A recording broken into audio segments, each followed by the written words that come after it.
على أشرف الأنبياء والمرسلين سيدنا محمد وعلى آله وصحبه أجمعين.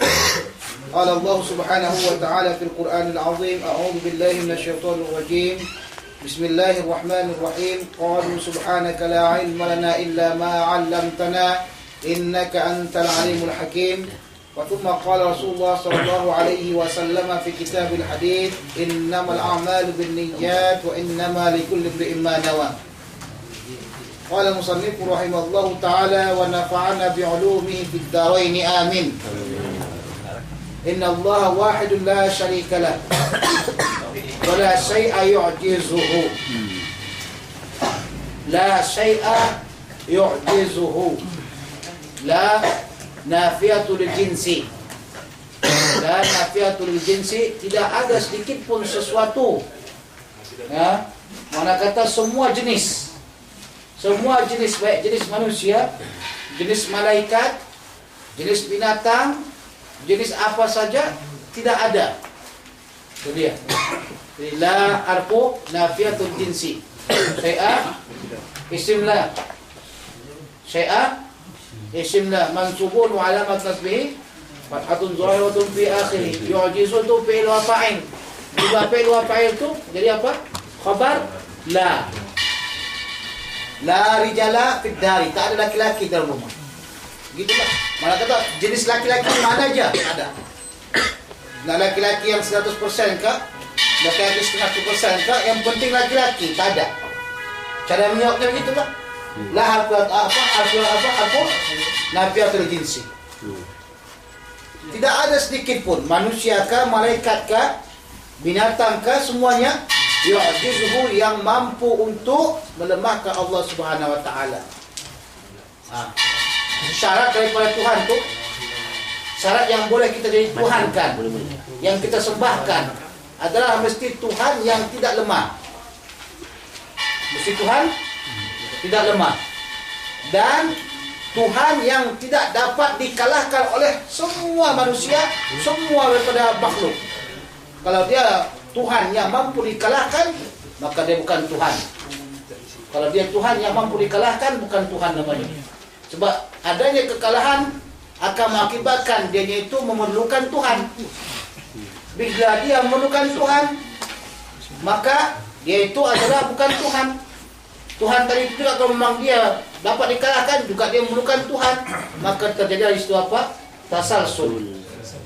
Nah, terjadi apa? Tasalsul. Dan itu mustahil. Wala syai'a yu'jizuhu, tidak ada sesuatu yang dapat melemahkan dia. Wala ilaha ghairuhu, dan tidak ada Tuhan. Kalimat ilah, Tuhan. Mana Tuhan? Tidak ada Tuhan selain dia. Ini nakirah. Nah, Tuhan yang dituhankan orang. Ini sekarang tidak ada Tuhan selain Allah Subhanahu wa taala. Maknanya apa? Maknanya memang tidak ada yang Tuhan yang sebenarnya. Hanya Allah saja Tuhan yang sebenarnya. Ada Tuhan yang dituhankan, dituhankan orang, tapi bukan Tuhan. Nah, contohnya seperti Wisnu, Brahmana, Siwa dan sebagainya, itu adalah mereka yang menganggap bahwasanya dia itu Tuhan. Jadi Allah SWT tidak ada Tuhan selain dia. Tidak ada Tuhan selain Allah Subhanahu wa taala.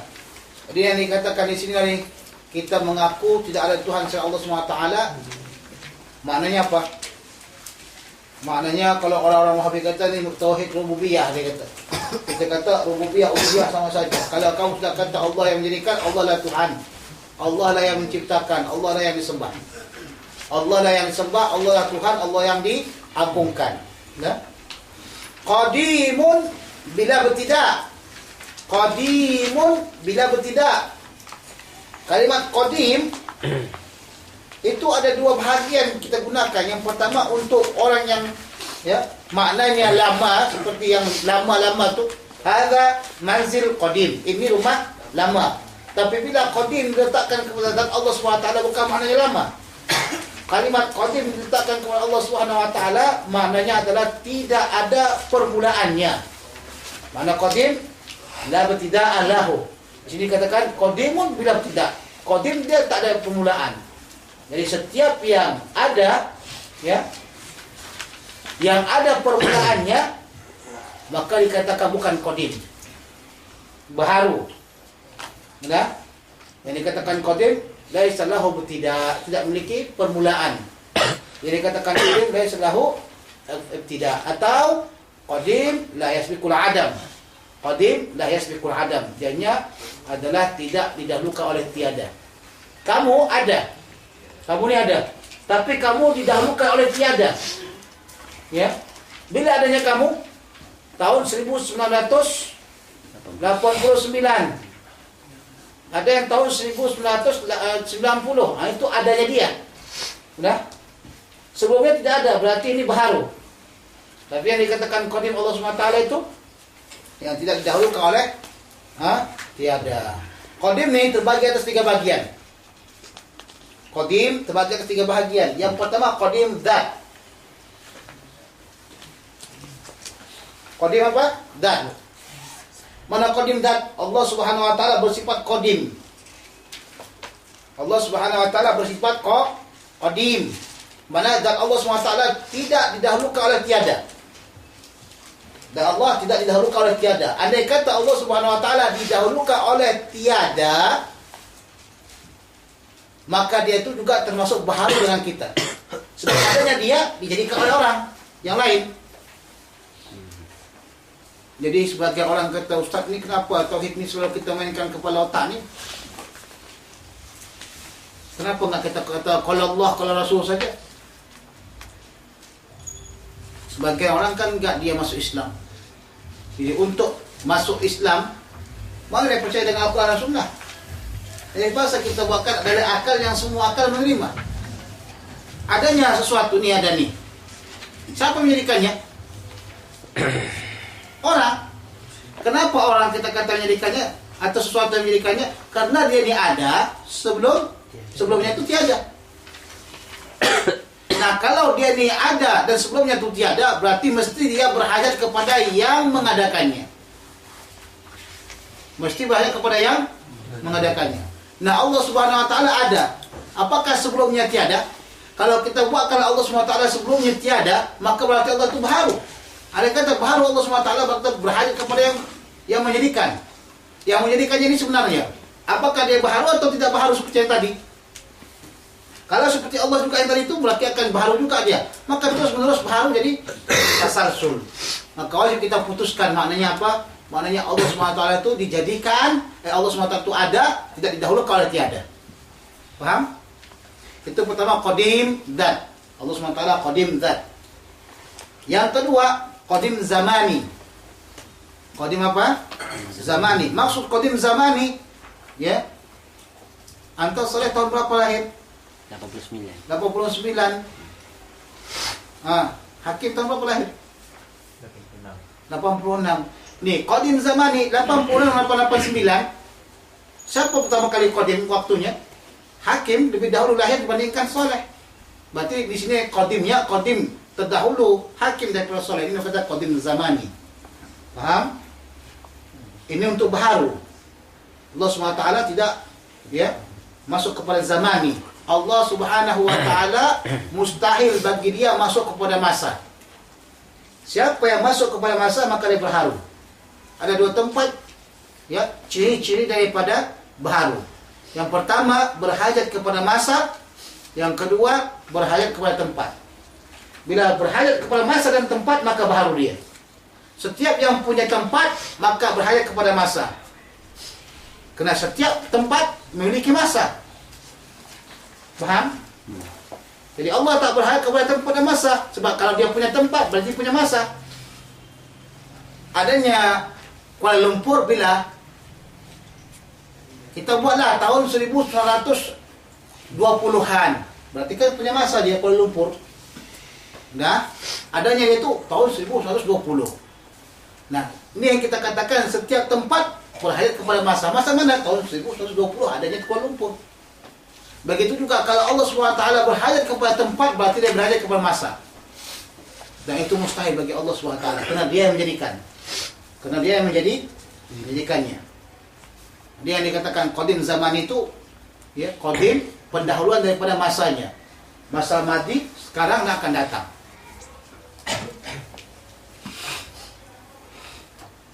Yang ketiga, qadim idafi. Qadim idafi. Mana masuk qadim idafi? Arti idafi penyandaran ayah dengan anak. Mana qadim di antara keduanya? Tentu ayah lah. Enggak pernah dikatakan anak keluar daripada ayahnya. Boleh dikatakan qadim idafi. Sang ayah mesti dahulu lahir dibandingkan anaknya. Adanya anak menunjukkan adanya ayah.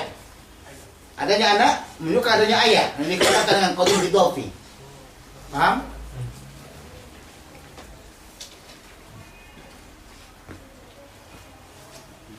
Jadi mustahil bagi Allah Subhanahu wa taala bersifat apa? Adam. Arti Adam tidak ada. Setelah ada dia, Allah Subhanahu wa taala bersifat apa? Adam. Mustahil. Tidak ada. Itu yang katakan daimun bila intihad. Ditambahkan lagi daimun bila intihad. Itu kalau kita katakan baqa. Yang tadi qadim, qidam. Qidamnya Allah SWT, mustahil Allah SWT apa? Allah SWT qadim, qidam. Mustahil Allah SWT apa? Hadis. Kudus. Hadis. Hadis. Apa mustahil bagi Allah SWT apa? Baru.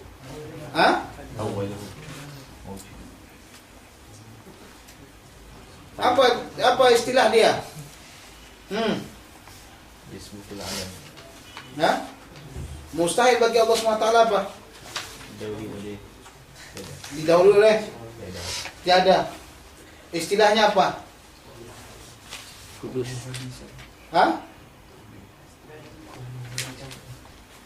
Adam. Kan apa kak? Wujud qidam baqa wala fatil hawalit qiyamu bi nafsi. Kemudian di dunia apa? Lawan wujud apa? Adam. Lawan qidam. Kudus. Hadis. Kudus. Hadis.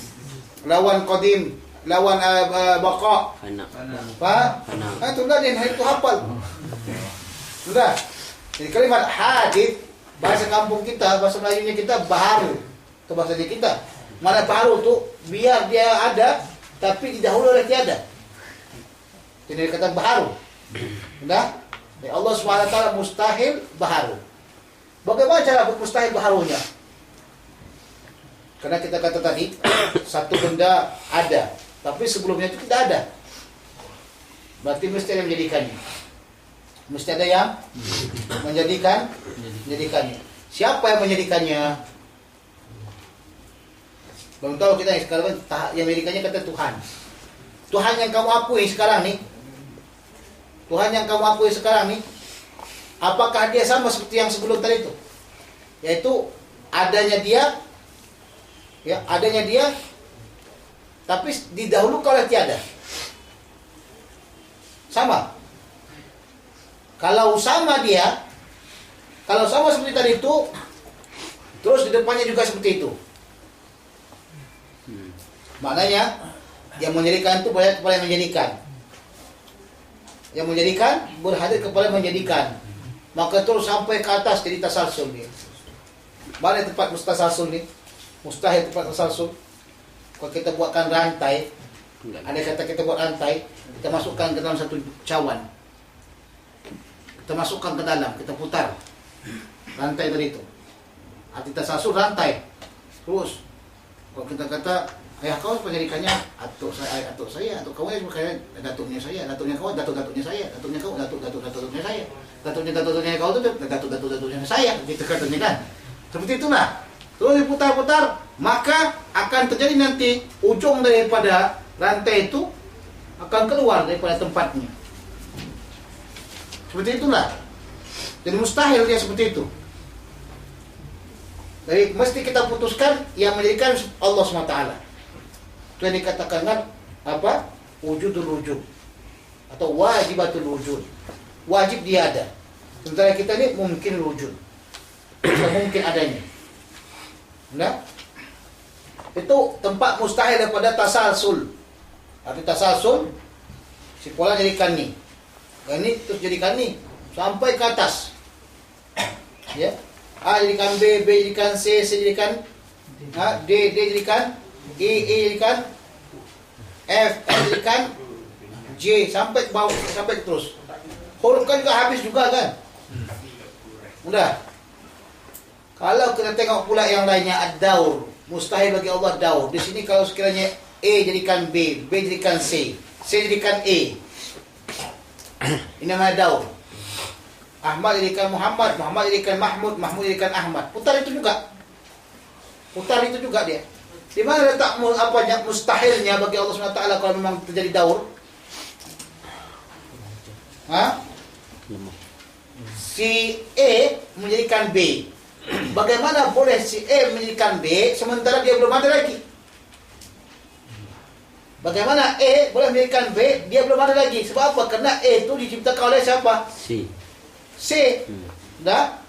C ni pula tak akan boleh menjadikan A kalau dia memang belum ada lagi daripada B. Nah, ini diputuskan. A yang menjadikan, B dan C itu yang telah dijadikan. Faham? Gitu juga orang kata lah, mana luan? Telur, ayam, ayam, telur, telur, ayam. Mana luan? Ayo. Ayam dulu kan telur dulu? Hah? Ayam dulu? Apa alasannya ayam dulu? Ayam kalau sekiranya kita kata ayam dahulu, nanti jadi muskilah. Macam mana dia hendak ini? Macam mana dia hendak melahirkan apa, bertelur?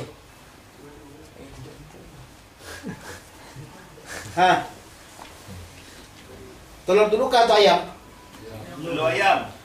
Telur ayam. Itu telur ayam, takkan mungkin telur apa? Dua-dua. Telur kambing. Sebab kambing tak bertelur. Telur ni boleh. Telur ni boleh. Kita putuskan ayam yang dahulu dijadikan. Kita putuskan langsung. Kenapa? Macam mana boleh dijadikan berkembang biak? Ya Allah jadikan telurnya ada. Walaupun tanpa ada kahwin. Seperti Adam alaihissalam, Allah keluarkan Hawa daripada tubuhnya. Sudah. Begitulah contohnya. Mesti kita putuskan. Ada orang kata, Pak Salaf ini kata, Pak Wahabi, Qadim ni tak ada Allah SWT sebutkan, tidak ada ulama-ulama sebutkan pun. Kalimat Qadim banyak ulama sebutkan, bahkan Imam Abu Hanifah sendiri pun sebutkannya dalam kitab Fiqh Akbar. Dalam kitab Fiqh Akbar Imam Abu Hanifah sebutkan. Dia kata Qadim ni bukan sebab Allah, kerana Qadim maknanya begini. Kita lihat Imam At-Tahawi sendiri sebutkannya Qadim bagi sebab Allah SWT. Sudah. Qadim bagi sebab Allah SWT. Jadi ini istilahnya istilah. Istilah. Yang kita lihat di sini sekarang, wujud, kidam, baqo, itu semuanya istilah.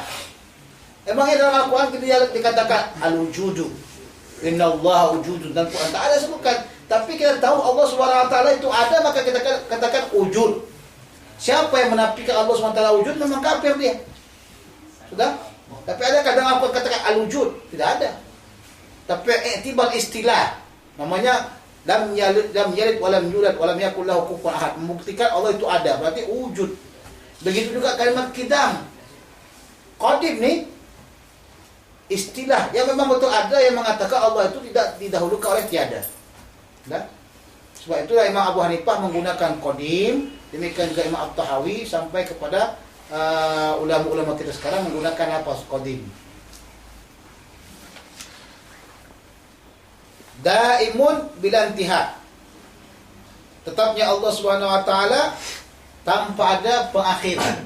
Tanpa ada pengakhir. Maksudnya Allah Subhanahu wa taala tapi tidak diakhiri oleh mati, tidak diakhiri oleh binasa. Jadi Allah Subhanahu wa taala baqa. Mana baqa? Tetap. Ya. Istilahnya kalau kita katakan adamul akhiriyah, tidak ada penghujungnya, tidak ada pengakhirnya. Adamul akhiriyah tidak ada penghujung Allah SWT. Allah tetap. Semua yang akan hancur, Allah SWT akan tetap. Kullu man 'alaiha fan wa yabqa wajhu rabbika dzul jalali wal ikram. Jadi wa yabqa wajhu. Kalimat wajhu di sini maksudnya zat, bukan wajah. Jadi orang-orang Pak Wahabi kata tak perlu ditakwil-takwil. Kalau kita tak perlu takwilkan berarti cuma wajah Allah Subhanahu wa taala saja yang kekal. Kaki Allah SWT, kerana menurut mereka ada kaki Allah. Kerana menurut mereka ada tangan Allah. Berarti kaki Allah, tangan Allah SWT itu tidak kekal. Itu salah. Kalimat wajhu di sini maknanya apa? Maknanya apa wajhu di sini? Zat. Jadi namanya min itlaqil ba'di wa iradatil kulli. Yang disebutkan sebagian tapi yang dimaksudkan seluruhnya. Enggak? Kamu punya anak. Namanya siapa? Si Togol. Ya Togol. Iya Pak. Tolong belikan dulu ayam. Belikan dulu 1 ekor ayam di pasar. Cepat ni nak masak ni, nak buatkan kurma. Buatlah sikit.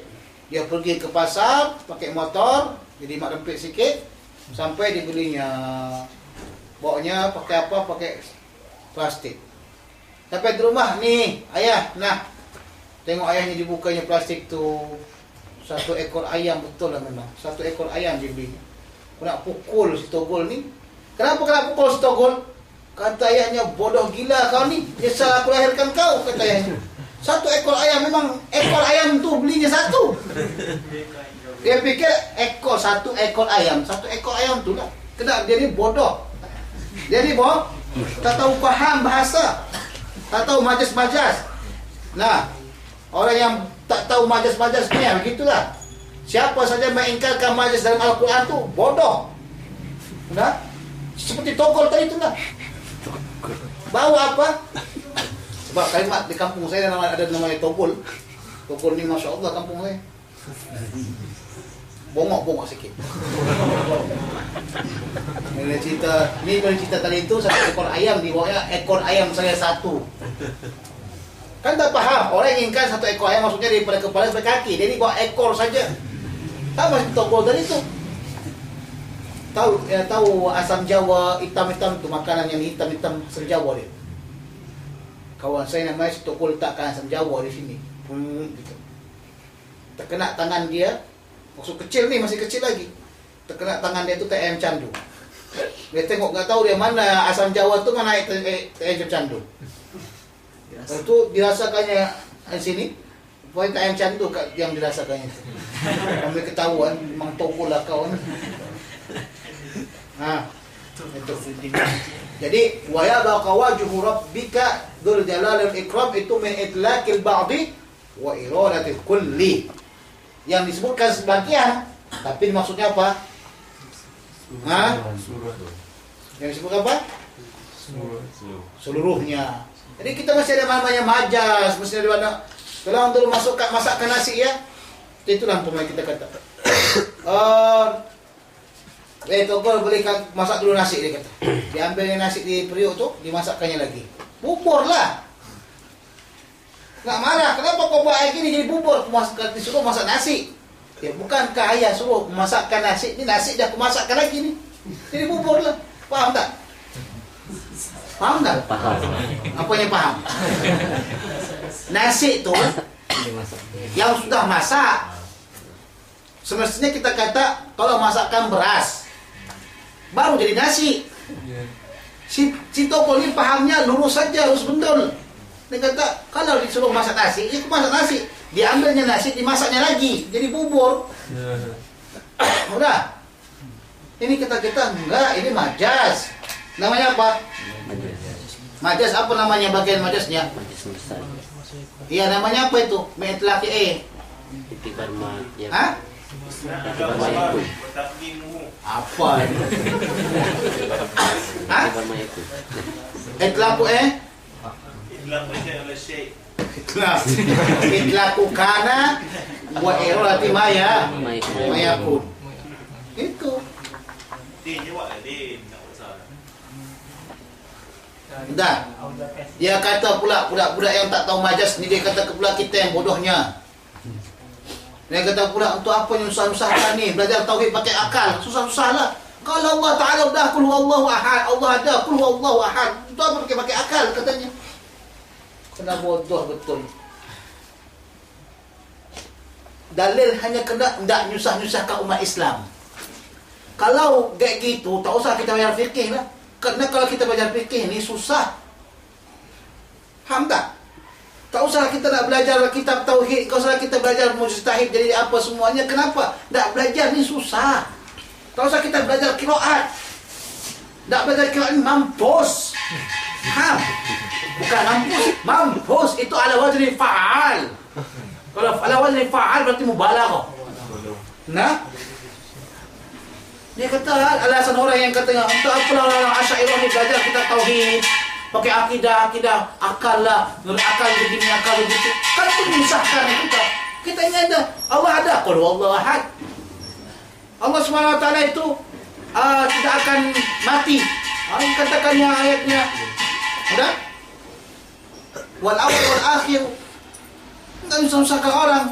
Oh, kita kata belajar tauhid itu untuk memperkuatkan walau dengan gunakan akal pun, asalkan dia sesuai dengan tuntutan Al-Quran dan Sunnah. Bukan hanya setakat akal saja. Akal sesuai dengan tuntutan Al-Quran dan Sunnah, walaupun payah, itu matlub. Sama seperti qiraat. Bilangkan jari orang yang paham dengan qiraat susah, tapi matlub mempelajarinya. Faham? Jadi kalau ada orang kata begini-begini, itu jawaban dia. Saya kasih antum jawaban kayak gitu supaya memahami bagaimana nak jawabkan puak-puak yang buat ahli bid'ah sekarang ni. Nah, apalagi kalau dikasihkan sama mereka kitab-kitab ulama-ulama dahulu. Ulama-ulama dahulu buat kitab kan sembarangan. Membacanya nak mampus memahaminya. Membuktikan kita kata ulama-ulama sekarang ni ilmunya sedikit, melihat orang-orang yang bodoh saja dengan bahasa Arab boleh mampu memahami kitab mereka. Faham maksud saya? Orang sekarang di kampung-kampung kita tak banyak belajar tinggi mana, tapi cuba kasihkan kitab sama mereka, faham semua baca. Hanya setakat baca je dah faham mereka. Tapi cuba dulu baca kitab lama, kalangan-kalangan ulama-ulama dahulu, berbelit-belit tidak mahamkan. Sebab itulah kalau macam di Indonesia pesantren-pesantren modern ni, kalau baca kitab-kitab modern, mereka mudah memahami. Tapi cuba kasih kitab umpamanya apa? Minhajul Talibin. Kita apa lagi? Kitab Asy-Syarqawi, Hasyiah Syarqawi, nak mampus mereka memahami. Kitab tauhid, nak mampus mereka memahami, susah. Susah nak memahami, kenapa? Kerana begitu tingginya bahasa mereka. Ya? Sama lah seperti kita sekarang berbahasa Melayu. Bahasa dahulu mereka ungkapkan satu kalimat saja maknanya tinggi. Kita sekarang beribu-ribu bahasa tapi sedikit maknanya. Kerana bahasa kita sekarang sudah banyak yang diapakan, banyak yang dijajah. Bukan hanya diri kita dijajah, akal kita juga dijajah, bahasa kita dijajah. Nah, tengoklah bahasa Malaysia. Sedangkan ayuk, moh, dulu bahasa Melayunya moh. Dia kata apa? Jom. Jom. Kau tak jajah tu? Siapa sini orang Kelantan? Ada? Kalau orang Kelantan cakap apa? Jom juga? Takkan? Apa? Gi. Agi. Mari. Itu kemari. Kalau jom, yuk. Jom, yuk. Moh. Jom, yuk, moh. Moh tu bahasa kami lama. Itu bahasa Melayu. Ada bahasa tu moh. Mau kesian kata kesini, mau kesini. Perak. Sekarang dah pada lagi perak pakai moh, mereka pakai jom. Kalimah demo.